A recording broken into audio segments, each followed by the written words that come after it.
अस्सलाम वालेकुम व्यूअर्स, आप देख रहे हैं फरी आइडियाज़ स्टिचिंग कोर्स की आज 10वीं क्लास आपके साथ शेयर करने लगी हूँ। उसमें कपड़े के बारे में थोड़ी सी हम इंफॉर्मेशन लेंगे कि कपड़े में आड़ा और सीधे का क्या फ़र्क है, किस तरह से आपने साइज़ लेने होते हैं, कहाँ निशान लगाने होते हैं। अगर आपने आड़ा और सीधे के बारे में आड़े और सीधे को मद्देनज़र ना रखा तो आपके निशान, आपके साइज़ सब कुछ ख़राब हो सकते हैं, आपकी फ़िटिंग, आपका सूट ख़राब हो सकता है और आपके सूट में बेइंतहा झोल और ख़राबियाँ आ सकती हैं।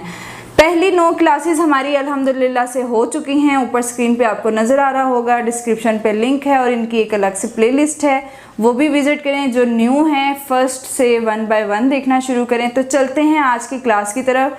वीडियो को पूरा ज़रूर देखें, मेरे चैनल को सब्सक्राइब करें और लाइक करना हरगिज़ मत भूला करें। अच्छा जी, आज की जो क्लास है उसमें हम कपड़े की क्या इन्फॉर्मेशन आपको देंगे उसके बारे में मैं आपको बताती हूँ कि कभी आप बैठिएगा और एक कपड़े को लेकर ज़रा उसका थोड़ा सा मायना करें।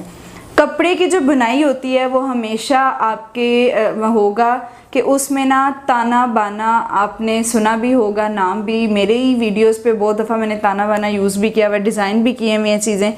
ताना बाना पर इसकी बुनाई की जाती है कपड़े की। फ़र्ज़ करें कि कपड़ा, अगर हमारे पास ये एक कपड़ा है, इसमें जो धागे इस्तेमाल होते हैं वो किस किस रुख में होते हैं। एक तार कपड़े की ऐसे यूज़ होती है और दूसरी तार कपड़े की इस तरह से होती है।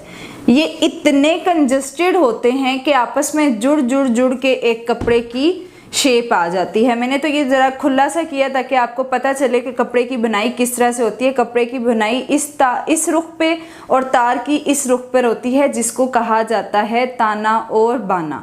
अब इसमें मोटे कपड़ों में, पतले कपड़ों में फ़र्क सिर्फ ये आ जाता है कि कहीं डबल ताना बना होता है, कहीं ट्रिपल ताना बना होता है और कहीं सिंगल ताना बना, ज़्यादा यही वाला मेथड यूज़ होता है।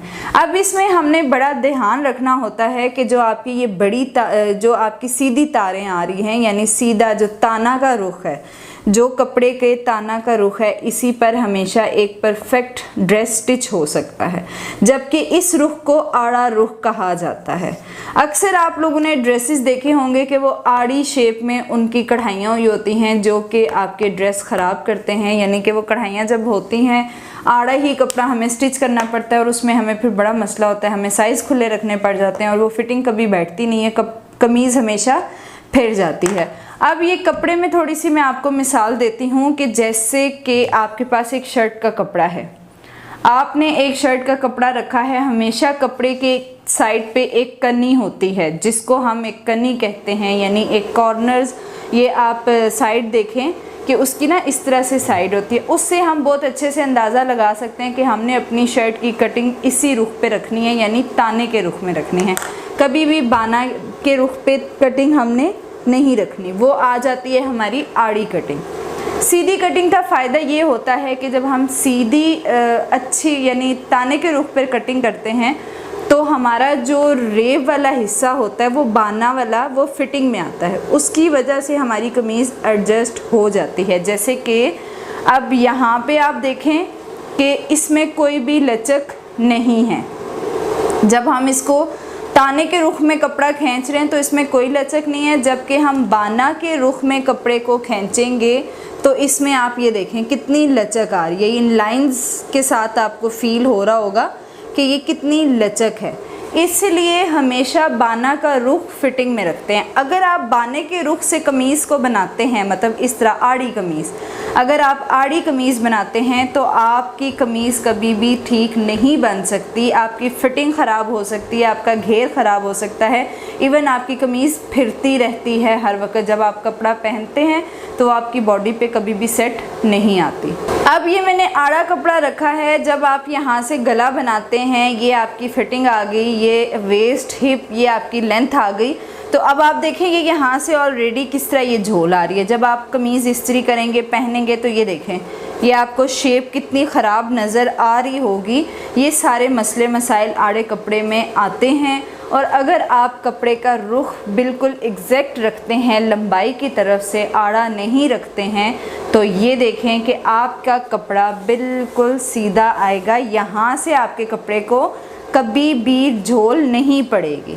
और अगर इस तरह से आपके कपड़े में झोल आएगी तो वो फिटिंग में एडजस्ट हो जाती है। कपड़ा ज़्यादातर जो सीधा सिलाई हुआ होता है वो आपकी जो थोड़ी बहुत कमी पेशी होती है साइज़ में, वो इस झोल की वजह से, इस फ्लेक्सिबिलिटी की वजह से एडजस्ट हो जाती है। अगर ये फ्लेक्सिबिलिटी आप लंबाई की तरफ रखते हैं तो फिर आपकी कमीज़ बहुत बुरी तरह ख़राब हो सकती है। आड़े कपड़े के बारे में इंफॉर्मेशन देने का आपको मकसद ये था कि जब आपने अगर आड़े कपड़े में ट्राउज़र बनाया है, कमीज़ बनाई है, बाजू तक अगर आपने आड़े कपड़े में रखे हैं तो आपके लिए बहुत मसला हो सकता है। ट्राउज़र हमेशा जल्दी फट जाएगा, उठते बैठते आपको बहुत मसला होगा।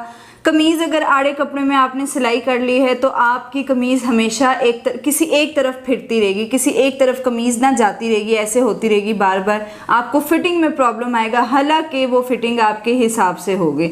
और स्लीव्स में तो सबसे ज़्यादा मसला होता है कि स्लीव में जब आप कोहनी से बाजू को मूव करते हैं, कहीं ज़ाहिर सी बात है लड़कियों के काम होते हैं इतने, जब बाजू ऊपर नीचे होती है तो तब भी इतना खिंचाव आता है, वो आपको मज़ीद टाइट होती रहती है जैसे जैसे आप ज़्यादा मूवमेंट करते हैं। आड़े कपड़े का नुकसान ये होता है। उसके बाद अक्सर लड़कियां ये कहती हैं कि भाई एक सूट तो हमने सही सिलाई कर लिया, दूसरा सूट उसी साइज़ पर ख़राब सिलाई हुआ। वो क्या वजह है? वो आड़ी वजह है। अब जैसे कि आपके पास एक प्रिंट आया है और उस प्रिंट पर पत्तियाँ बनी हुई हैं। फ़र्ज़ करें कि आपके पास कोई प्रिंट है और उस प्रिंट के ऊपर फूल बने हुए हैं, वो फूल अब बने हुए ही आड़ी शेप में हैं।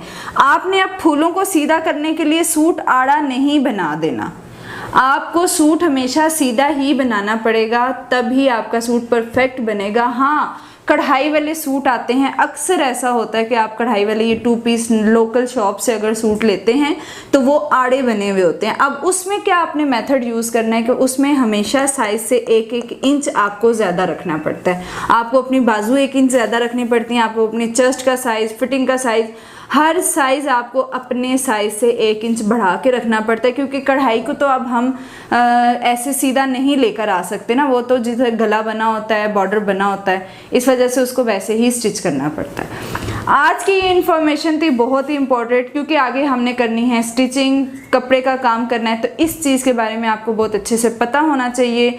ओके जी, अल्लाह हाफिज़। इंशाल्लाह नेक्स्ट क्लास में मुलाकात होगी एक नए कोर्स के साथ। उम्मीद है आपको बहुत अच्छे से समझ आ रही होगी। मुझे कमेंट सेक्शन में ज़रूर बताएं। अल्लाह हाफिज़।